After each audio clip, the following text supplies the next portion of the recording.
சூரியன் உதய சூரியன் உரிமையோடு பாசத்தோடு உங்களுடைய இல்லம் தேடி வந்து வாக்குகளை பெற்று பெரியோர்களே, தாய்மார்களே, சகோதர சகோதரிகளே, உங்கள் அனைவருக்கும் முதற்கண் வணக்கத்தை பணிவோடு நான் தெரிவித்துக் கொள்ள கடமைப்பட்டிருக்கிறேன். வருகிற 23ஆம் தேதி நடைபெற இருக்கக்கூடிய சட்டமன்ற தேர்தலில் திண்டுக்கல் சட்டப்பேரவை தொகுதியினுடைய மதச்சார்பற்ற முற்போக்கு கூட்டணியின் திராவிட முன்னேற்ற கழகத்தினுடைய வேட்பாளராக மாண்புமிகு முதலமைச்சர் அண்ணன் மு.க. ஸ்டாலின் அவர்களுடைய ஆதரவு பெற்ற வேட்பாளராக உங்களிடத்திலே ஐ.பி. செந்தில்குமார் என்கிற நான் உதயசூரியன் சின்னத்திலே உங்களை தேடி உங்களை நாடி உங்களிடத்திலே வாக்குகள் கேட்டு வருகை இருக்கின்றேன். குறிப்பா இந்த பகுதியை பொறுத்தளவில் இது நீண்ட நாட்களாக நம்ம சேர்மன் நடராஜன் சொல்றாங்க, நீண்ட நாட்களாக இந்த பகுதியில பட்டா பிரச்சனை இருந்து வந்தது. 10 வருஷம் அதிமுக ஆட்சி இருந்துச்சு. அமைச்சரா இருந்தார் திண்டுக்கல் சீனிவாசன் அமைச்சரா இருந்தார் 5 வருஷம். அடுத்த 5 வருஷம் சட்டமன்ற உறுப்பினராக இருந்தார். 10 வருஷம் அவரை தேர்ந்தெடுத்து சட்டமன்றத்துக்கு அனுப்பின மக்கள் ஒருத்தருக்கு கூட பட்டா கொடுக்கல. ஆனா கோடிக்கணக்கான சொத்துக்களை கொள்ளையடிச்சு தங்க குடும்பத்தில் பேர்ல எத்தனை பட்டாக்களை போட்டிருக்காருன்னு ஊருக்கு தெரியும். அவரை பத்தி இந்த ஊருக்கு நல்லா தெரியும். எந்த மக்களுக்கும் எந்த ஒரு நல்லதையும் செஞ்சது இல்ல. குடிக்க தண்ணி இல்லாம இருக்கு பல கிராமங்கள். பட்டியல் போட்டு சொல்ல முடியும். இந்த தொகுதியில ஊராட்சி ஒன்றிய பகுதிகளில் பல கிராமங்கள்ல 100% கிராமங்கள்ல குடிக்க தண்ணி இல்ல. நான் மாலை நேரங்களில் ஊராட்சிகளில் போய் வாக்கு சேகரிச்சுக்கிட்டு இருக்கேன். ஆக குடிக்க கூட தண்ணி கொடுக்காதவர் தான் திண்டுக்கல் சீனிவாசன். ஓட்டு கேட்டு வரப்ப நாங்க இதெல்லாம் செஞ்சிருக்கோம், எங்களுக்கு ஓட்டு போடுங்கன்னு கேட்கணும். இப்ப நாங்க உங்கள்கிட்ட ஓட்டு கேட்டு வர்றோம். நான் இந்த தொகுதிக்கு புதுசா வேட்பாளரா முதலமைச்சரால அறிவிக்கப்பட்டிருக்கேன். இதுதான் ஃபர்ஸ்ட் டைம் உங்களை வந்து பார்க்கிறேன். எனக்கு வாய்ப்பு கொடுத்து நான் சட்டமன்ற உறுப்பினராக வந்து உங்களுக்கு என்னுடைய பணிகளை என்னுடைய வேலைகளை நான் செஞ்சு அரசினுடைய திட்டங்களை திண்டுக்கலுக்கு கொண்டு வந்து கொடுத்துட்டு அடுத்த தேர்தலில் திரும்ப வந்து உங்கள்கிட்ட ஓட்டு கேட்க வரப்ப இதெல்லாம் நான் செஞ்சிருக்கேன்னு வந்து கேட்கலாம். நான் 10 வருஷம் பழனி சட்டமன்ற தொகுதியினுடைய உறுப்பினராக இருந்திருக்கேன். தொடர்ந்து அந்த தொகுதி மக்கள் என்னை 2 முறை ஜெயிக்க வச்சிருக்காங்க, 2 முறை சட்டமன்றத்துக்கு அனுப்பிச்சிருக்காங்க.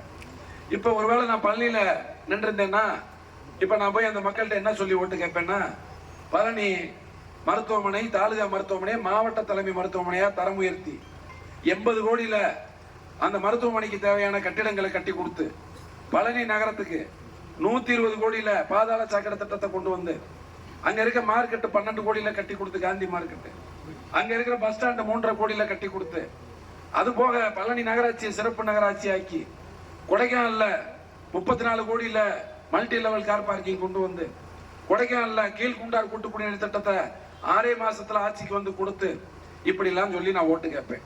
இதெல்லாம் நான் செஞ்சிருக்கேன். மக்கள்கிட்ட போய் ஓட்டு கேட்பேன். திண்டுக்கல் சீனிவாசனுக்கு இதெல்லாம் எதையும் சொல்லி ஓட்டு கேட்கறதுக்கு அவர்கிட்ட வந்து அங்க சரக்கு இல்ல, ஒண்ணும் இல்ல, விஷயம் இல்ல.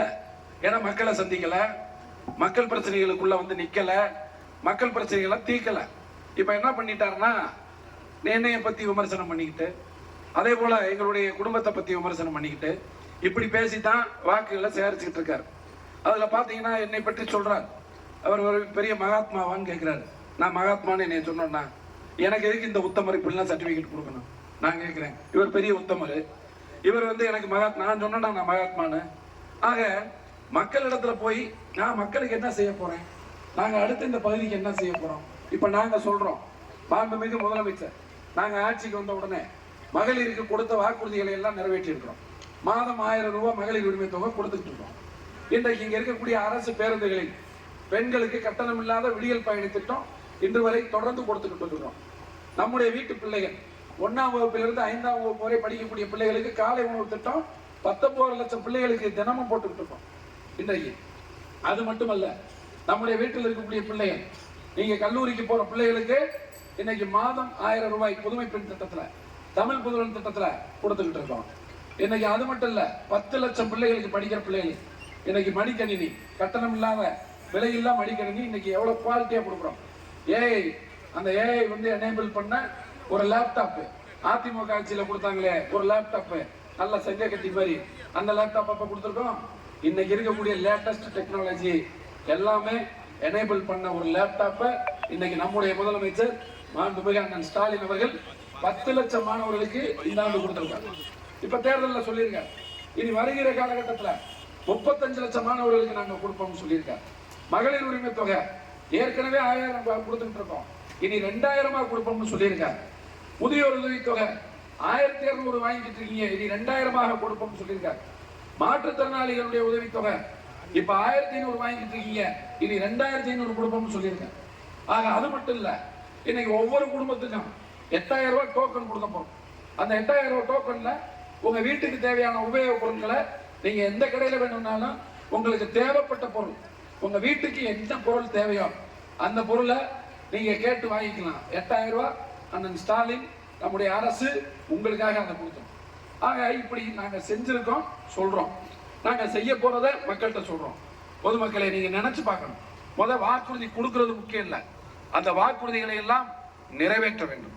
அதுதான் ரொம்ப ரொம்ப முக்கியம். இந்த பகுதியை பொறுத்தளவில் இன்றைக்கு வீட்டுமனை பட்டாக்கள் ஏறத்தாழ 70% பேருக்கு கொடுத்துட்டோம். அதே போல இன்னும் பல்வேறு பகுதிகளில் வீட்டுமனை பட்டாக்கள் தேர் முடிந்து அரசு உடனே நலத்தில் நம்ம முன்னகர்மன்ற தலைவர் நடராஜன்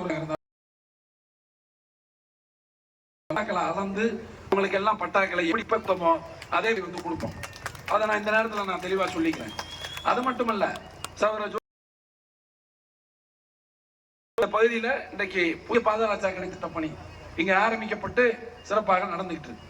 ஆக இத்தனை திட்டங்களை இந்த அரசாங்கம் செஞ்சிருக்கு. இப்ப எதுக்கு உங்கள்கிட்ட வர்றோம்? உங்களுக்கு உழைக்கிற ஒருத்தர் சட்டமன்ற உறுப்பினரா முதல் நீங்க போய் கேட்கிற கோரிக்கையை உங்க வீட்டுக்கு உங்க ஊருக்கு வந்து உங்க பகுதியில உங்களோட நின்று செய்யற ஒரு சட்டமன்ற உறுப்பினர் வரணும். அப்படிப்பட்ட ஒரு சட்டமன்ற உறுப்பினராக நான் இருப்பேன் என்கிற உறுதியை மட்டும் இந்த நேரத்தில் நான் உறுதியாக தெரிவித்துக் கொள்ள கடமைப்பட்டேன். ஆக்கிற பொழுது இங்க இருக்கிற சட்டமன்ற உறுப்பினர் அலுவலகம் காலை 8 மணியிலிருந்து இரவு 8 மணி வரை திறந்திருக்கும். நீங்க இந்த பகுதியிலிருந்து உங்களுடைய பிரச்சனைகளை அங்க வந்து ஒருவேளை நான் வேலை நிமித்தமாக உதவியாளர்கள் உங்களை அணுகுவார்கள். உங்க பிரச்சனைகளை அவரிடத்தில் சொல்லலாம். நாங்கள் சம்பந்தப்பட்ட துறையினுடைய அதிகாரிகளை பேசி உங்களுக்கு உங்களுடைய தீர்வை நாங்கள் பெற்றுத் தருவோம். உரிய பதிலை உங்களுக்கு சொல்லுவோம். ஆக உங்களுக்கு உங்களுடைய கருத்துக்களை காது கொடுத்து கேட்டு அந்த கருத்துக்களுக்கு உரிய பதில் தரக்கூடிய, உரிய தீர்வை தரக்கூடிய ஒரு சட்டமன்ற உறுப்பினர் அலுவலகமாக, ஒரு சட்டமன்ற உறுப்பினராக நானும் அந்த அலுவலகம் இனி இருக்கும் என்கிற உறுதியை மட்டும் இந்த நேரத்தில் சொல்லி, நீங்கள் எல்லாம் ஆதரிக்க வேண்டிய, வாக்களிக்க வேண்டிய சின்னம் உதயசூரியன், உதயசூரியன், உதயசூரியன் என்று கேட்டு நம்பிக்கையோடு வாக்களியுங்கள். திண்டுக்கல் இந்த தொகுதிக்கு உழைக்கணும். இது மாவட்டத்தினுடைய தலைநகரம். செந்திலை வைத்து நிறைய காரியம் இந்துக்களுக்கு கொடுக்கணும் நம்முடைய முதலமைச்சர். ஆக உங்களுக்கு உழைக்க செந்தில்குமார் என்கின்ற எனக்கு உதயசூரியன் சின்னத்திலே வாக்களித்து வெற்றி பெற வைக்க வேண்டும் என்று கேட்டு